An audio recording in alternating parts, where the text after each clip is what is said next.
What's up YouTube? My name is Uncle Smokey and this is Uncle Smokey Stock Trades. And before I start this video, I would like to say I am not a financial advisor and this is not financial advice. So please take what I say with a grain of salt and do your own DD.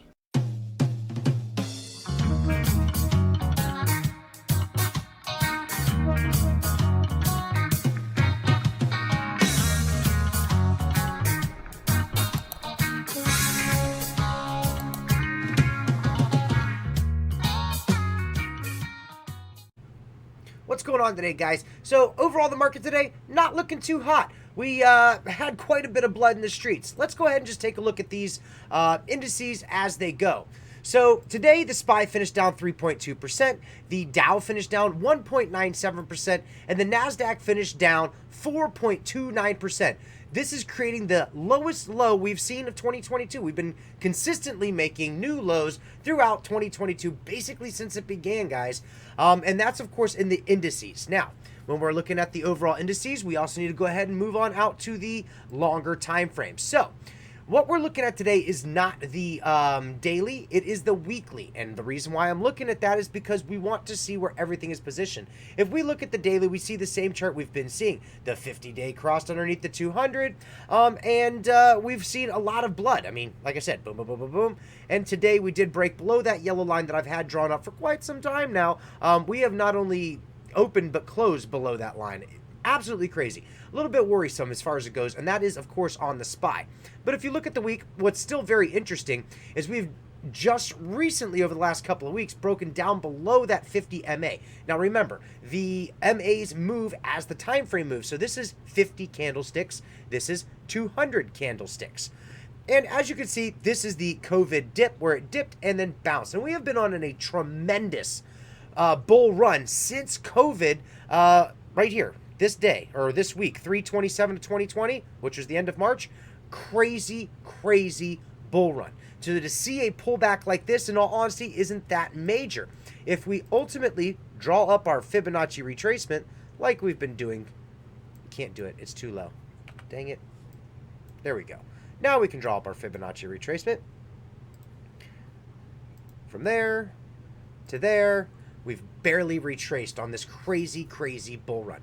Barely retraced. And yes, that means there's still a lot of room to come down as far as it goes. We already know that 38.2 is a given when it comes right down to retracements. 50% is generally a good bounce point. And what you're going to notice is that this 200 MA, look at that, the 200 MA is coming up towards that 50% line. Now, do I think it's going to come down that fast? Probably not. This is going to be several days, if not weeks, if it makes this kind of retracement. But ultimately, I'm really not thinking it's going to go that far down. I think that 38.2% line will probably be the max line we're going to see.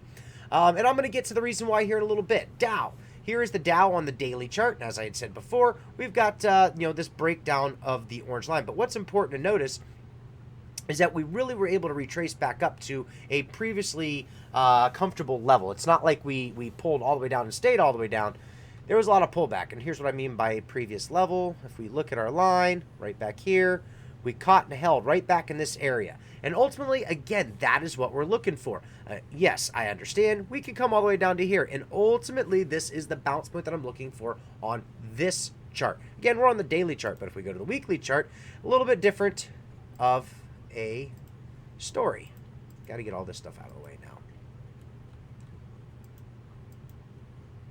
All right. Oh man, too much here. Too much lineage. No, delete. There we go. Okay. And then we're missing our indicator.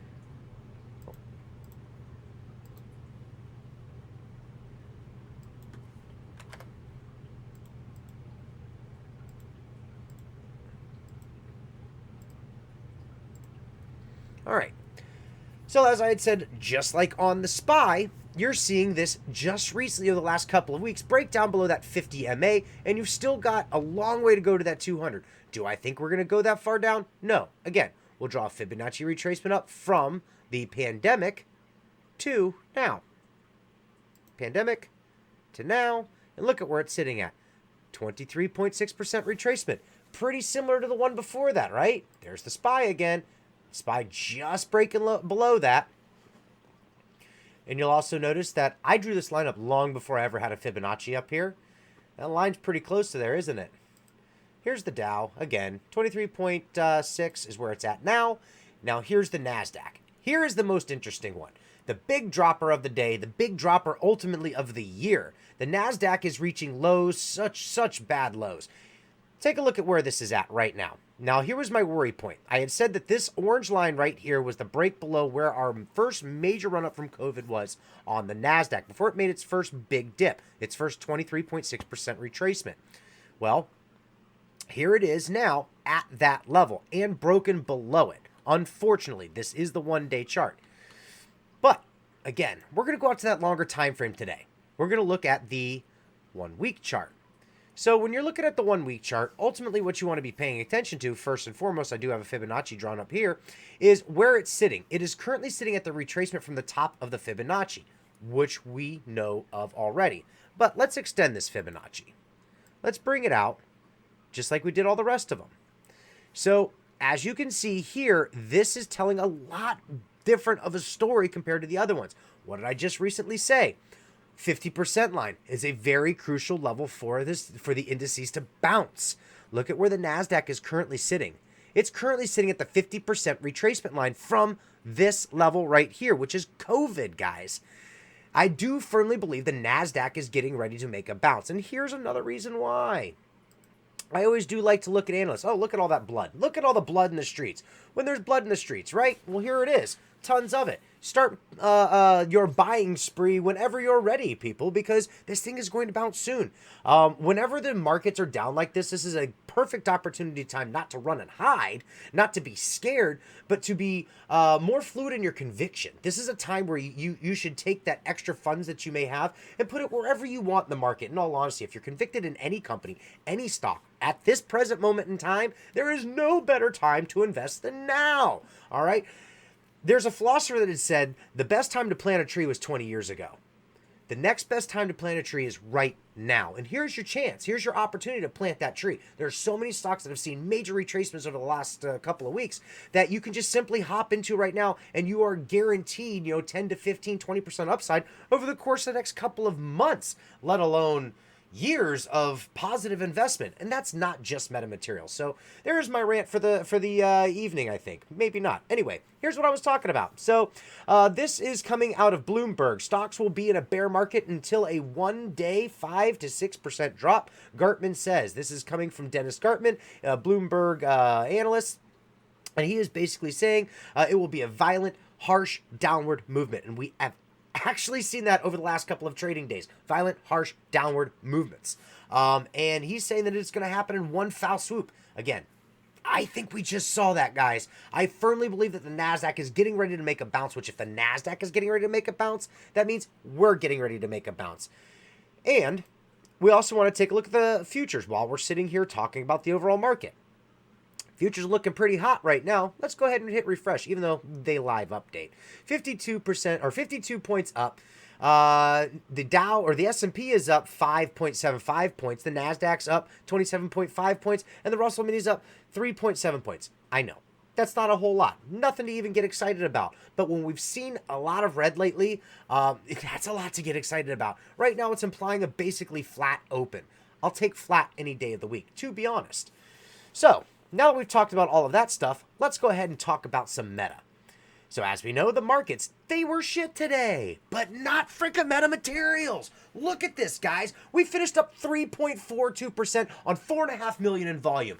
There was very little shorting going on today, which is very strange because generally on a red market day like we had today, the shorts are going to drive this thing down harder and harder and harder and harder. And here's my theory on why. We've already established that we've locked up the float. We own the float as far as it goes with inside investors, the institutions that we know are super bullish on the company, i.e. Innova Corp, McCabe Petroleum, and we also know that the retail investors own the vast majority of the rest of those shares. If there's anything left out there, it's because the bad institutions, for example, BlackRock, Vanguard, State Street, have had to buy these shares in order to be able to lend them out. There's rules that actually force them to actually own shares at certain points. We just went through a huge liquidity issue. We remember that a couple months back. Metamaterials was hard to borrow. There was liquidity problems. You couldn't trade it on margin, nothing else. And at that point, right after that, we saw State Street pick up a huge position. And that was, again, because they were forced to. It was a forced purchase that had to be done. And again, you're going to see that through a lot of these hedge funds. I'm sure of it. You go through all of the stocks, AMC, GME, BABA, DD. I mean, you name it. You're going to see where they have had to pick up the shares to cover certain things, to be able to account for it, for liquidity problems, for margin issues. Okay. So that's my theory. I think that, because there's no shares left to be lent out, because the borrowable shares have been all utilized, they did not have the ability to have that extra firepower on a day like today to drive it down even further. It hit 115 and stopped. And what you're also going to notice is in the after hours, even on low volume, we have been brought back down to close to that 115 level. You can see it. I mean, it's just a clean, swift movement. Now, again, it's low volume. We take the after hours and pre-market trading with a grain of salt. We have always taken it with a grain of salt. I don't ever even pay attention to it, but I just wanted to let everybody know they're doing it right here in the after hours. We already know that the people that hold MetaMaterials are not selling this stock. We know what we hold. We've been doing this too long. We've got way too much due diligence. We've got people out there left and right talking about what this company is, what it can be, and what it will be. So, no worries there. No one's selling. Anyhow, moving on out to some longer time frames. Again, we have been in this consolidation zone here for quite a while now, about a week and a half overall, and that was after we were in this consolidation zone up in here. Right up in here for quite a while. Let's zoom out like that. There we go. Look at that consolidation zone. That was a big one there for quite some time. Easier on the 4 hour. There it is. So we are actually in consolidation again after being shoved back down some more.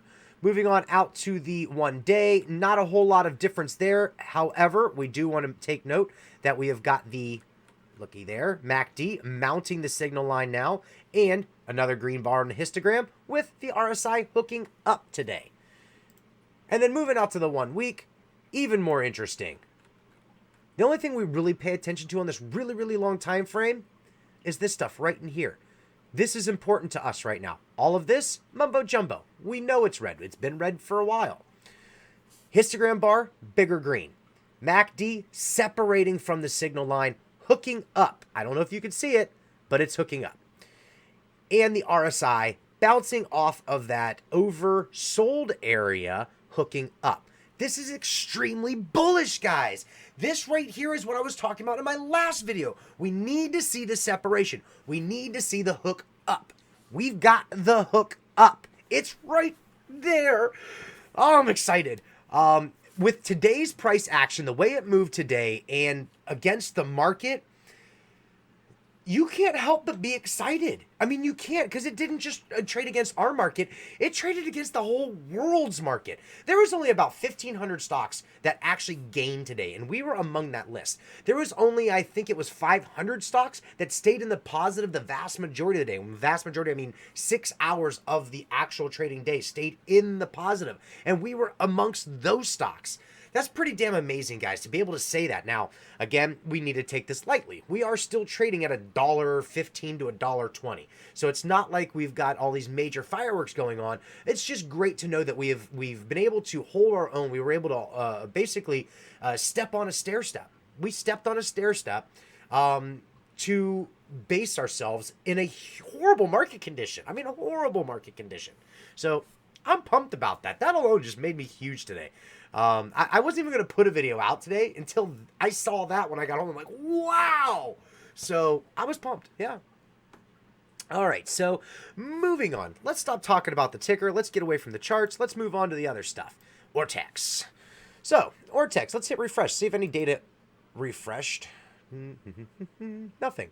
Cost to borrow is looking pretty nice. So utilization's at 100%. The cost to borrow is at 10%. The days to cover all of the shares that are on loan is 11.13 days, and that is to cover 56.34 million shares. Pay attention to that number there, which is 22.10% of the free float that they know of, that they account of. All right. Again, we know institutionals, the good ones that we know and love, hold quite a bit of our company, and that would absolutely increase this number because those shares shouldn't count towards a free float, but they do due to technical reasons. Ortex estimated short interest percent of the free float is 17.94%. Again, same situation as it was over here, which is 53.51 million shares. And this is estimated. Here's what's interesting to me, guys, and you're going to see this also on Fintel. We have not seen a NASDAQ update since the 14th of April. That is almost 4 full weeks. We should see that every 2 weeks. We have not seen one in quite some time. Expecting to see that any day now. And when that happens, I got a feeling you're going to see a whole bunch of big number changes. I think you're going to see that number that they're going to show, because currently, according to Fintel, that is 45 million shares, according to Fintel and NASDAQ, which is 17.63% of the free float. But I think when that comes out, it's going to be a lot closer to this. You're going to see big bumps, okay? And it also might change some of this information as well, because also when the NASDAQ releases, it releases any kind of updates, as far as it goes, like float updates. We don't have any really good information to go off of as far as it goes with Ortex. They haven't been staying up to date. Oh, they updated it. I'm going to shut my big fat mouth now. 85.51 days, according to Ortex, these shares have been held on loan. They have been held short. That means over the course of a period of time, the short positions have been holding their positions long an average of 85.51 days, okay? And the security lending volume, now that's where it's a little bit screwy right now. As they update, their stuff goes crazy. As of May 3rd, yeah, they don't even have that in there yet. It's still all the way back at May 2nd. So we're not even going to worry about that right now. We'll wait for them to update. Let's go over here to the intraday stuff. So, cost to borrow max at any given point during the day today was 56.73%. The average cost to borrow today was 23.53%. Again, I know we don't want to get too excited about this. We're trading at $1.20, but the fact that the cost of borrow is going up, that's what should be exciting you. That's what should be getting you pumped. You just know that things are starting to line up. Everything that we've been talking about, all of the things that we have been mapping out is finally being seen. We know it's there. We've known it's been there for a long time, but we're starting to see it. We're seeing the cost of borrow fluctuations big time. We're seeing max out utilization for months on end. We're seeing these shares on loan increasing. I'm waiting to start seeing some more some insider buying. I would really like to see some of these options that are becoming able to be exercised over the course of the next, it'd be about 50 days now. Roughly, I would really like to see those happen. I'd like to see some options get exercised and bought up and not resold, because anytime you see insiders buying the stock, that's extremely bullish, and it immediately makes institutions want to buy. It makes retail want to buy, because they know that the company believes in themselves, and when the company can believe in themselves, they can immediately, that just gives them that big boost according to the retail. I don't know, but I'm good with it.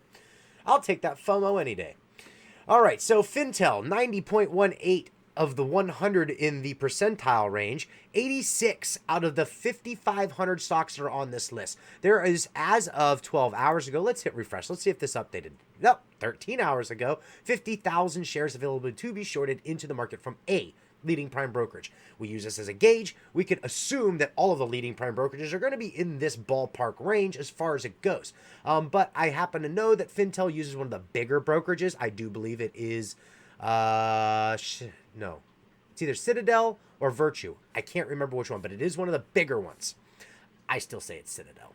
Anywho, so 50,000 shares are available from a leading prime brokerage, and that was 13 hours ago. It could really be anything. It could be 0. It could be 250,000. You don't know, because there's been no major updates. They say that because this could have been updated 12 minutes ago, but because there's been no update to them, they don't know. The short borrow fee rate, according to Fintel, is 13.05%. And here's what's interesting. So we did not see the shorting we would normally see. And I did say that a little bit earlier, I do believe. If not, it was in a previous video I tried recording. I do this a lot. Anyway, So today, the FINRA total volume was only 1,800,000. So we saw just under half of the overall volume was in the FINRA today. But the short volume was exceptionally low. Only 38.16% of the overall FINRA volume was short volume.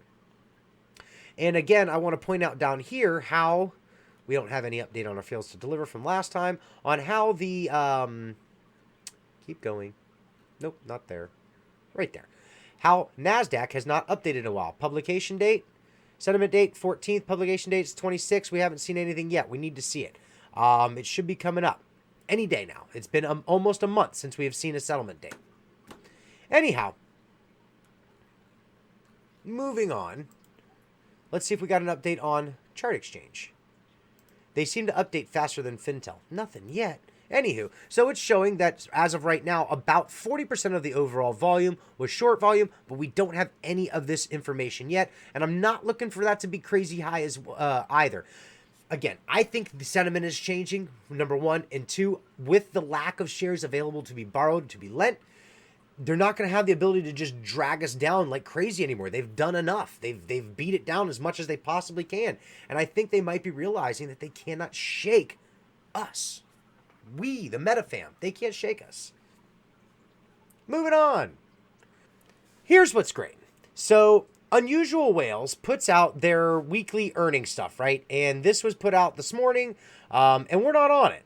However, Syntax decided that she would take that upon herself and call them out on it. Unusual Whales left MMAT off the list again, did this last earnings too. Let's let our voices be heard so that we are not forgotten. Please retweet and like MMTLP, hashtag go beyond. And again, coming all the way down here, we'll include MMAT. We'll do a flow update on MMAT as well, and that is from Unusual Whales. That is fan-freaking-tastic. Do you know how many apes look at this? A ton of them. A ton of apes look at this section right here. They love Unusual Whales. I love Unusual Whales. I use Unusual Whales for all of my options trading. And the fact that they're going to come out and put up their flow and update it and everything, that's fantastic. It's going to put more eyes on it. And the more eyes you have on metamaterials, the better.